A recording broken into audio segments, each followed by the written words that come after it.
Thank you for watching. I'm Dave Robbins with ETA News. Are we 34 days from the beginning of the final 7 years to the Battle of Armageddon and the second coming of Jesus Christ? Have you ever wondered what the people of Noah's time were doing 34 days before the torrents of the deep broke loose, drowning all of the earth's inhabitants except for the 8 people housed safely inside the ark? What do you think life was like 34 days before the total destruction of the cities of Sodom and Gomorrah? The Bible prophesies that a peace agreement will be signed between Israelis and Palestinians. It foretells that this agreement will mark the beginning of the final 7 years to Armageddon and the second coming of Jesus Christ to earth. When this happens, it will be the greatest prophetic fulfillment in the last 2,000 years. What people on earth, what will they be doing 34 days before the final 7 years to Battle of Armageddon begins? Well, concerning Noah and the flood, we don't have to speculate about what it was like 34 days before the flood.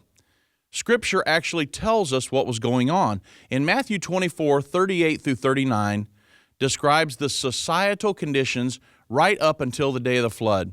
For as in the days that were before the flood, they were eating and drinking, marrying and giving in marriage, until the day that Noah entered into the ark, and knew not until the flood came and took them all away. It was simply business as usual.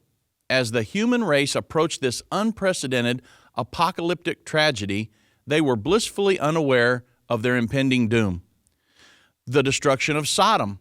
We actually have the written record of what was on the minds of the men of Sodom a mere 24 hours before they were engulfed with the molten lava that brought about their extinction. When the men of Sodom heard that there were 2 new men in town, they were determined to force them to engage in the perverted sexual activity that had become the norm in Sodom.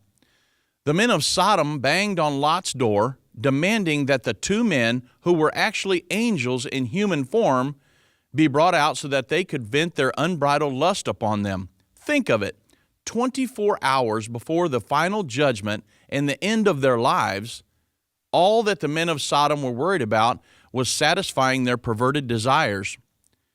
Now we are 34 days before April 29th, 2014. That's right.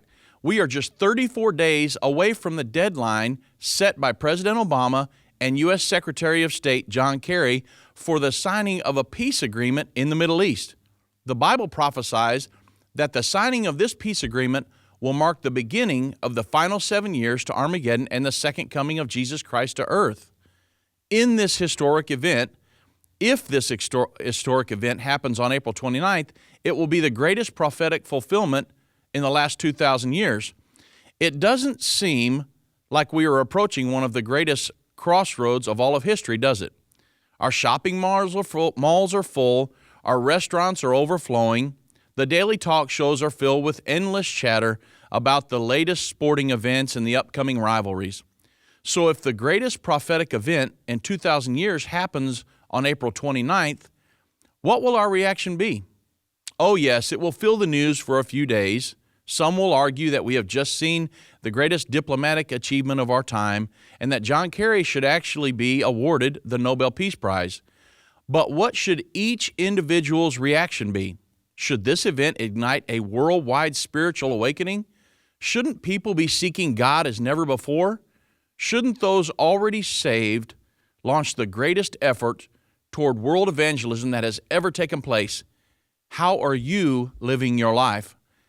Is it possible that we are actually 34 days away from the agreement that will change the world forever? Is it possible? Well, only time will tell. So let's keep an eye on April 29th, 2014. Thank you for watching. I'm Dave Robbins with ETA News.